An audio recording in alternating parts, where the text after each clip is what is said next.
নিটত উজলিল ধলাইবিলৰ ভাৰ্গৱ বৰা।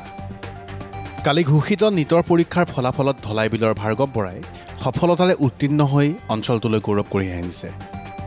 যোৱা ৫ মে'ত অনুষ্ঠিত হোৱা নিটৰ ফলাফল কালি বিয়লি ঘোষণা কৰে।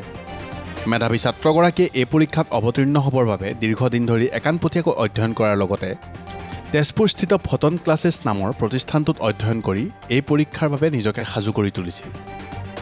মুঠ ৫৮২ নম্বৰ লাভ কৰি এই সফলতা লাভ কৰা ভাৰ্গৱে বিগত বৰ্ষত অনুষ্ঠিত হোৱা নিটৰ পৰীক্ষাত অৱতীৰ্ণ হৈ সামান্য নম্বৰৰ বাবে বিফল হৈছিল যদিও মনৰ দৃঢ়তা আৰু একাগ্ৰতাক মূলধন হিচাপে লৈ পুনৰ এই পৰীক্ষাৰ বাবে নিজকে সাজু কৰি তুলিছিল। মেধাৱী ছাত্ৰগৰাকীৰ এই সফলতাত অঞ্চলটোৰ বিভিন্ন অনুষ্ঠান প্ৰতিষ্ঠান ব্যক্তিবিশেষে অভিনন্দন জ্ঞাপন কৰে। উল্লেখযোগ্য যে ভাৰ্গৱ ধলাইবিল নিবাসী তথা ব্যৱসায়ী পবিত্ৰ বৰা আৰু মাইনু বৰাৰ জ্যেষ্ঠ পুত্ৰ। 2024 পতা নিট এক্সামত 582 নম্বৰ দি উত্তীৰ্ণ কৰিবলৈ সক্ষম হৈছোঁ। এই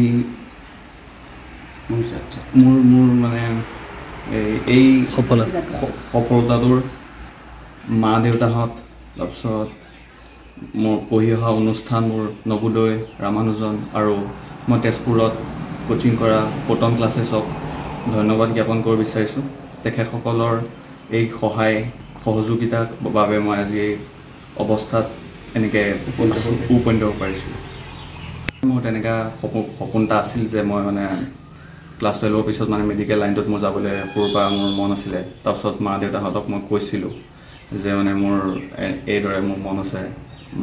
মাহঁতে মোক ক'লে যে তোমাৰ যদি মন আছে তেতিয়াহ'লে তুমি মানে এইটো কৰিব পাৰিবা। আৰু সকলো মানুহবিলাক কৈছে, ওচৰ চুবুৰীয়া মানুহবোৰে মোক উৎসাহ ছাপৰ্ট কৰিছিলে যে পাৰিবা তুমি। সেইবাবে মই আজি অৱস্থাত। কিমান ঘণ্টাকৈ পঢ়িছিলা?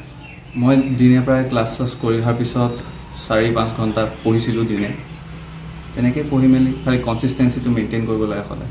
এবাৰ প্ৰথম দিছিলা? এবাৰ মোৰ দ্বিতীয় নম্বৰ হয়। দ্বিতীয়বাৰ দিছোঁ। যোৱাবাৰ কিমান পাইছিলা? যোৱাবাৰ মোৰ 500 হৈছিলে।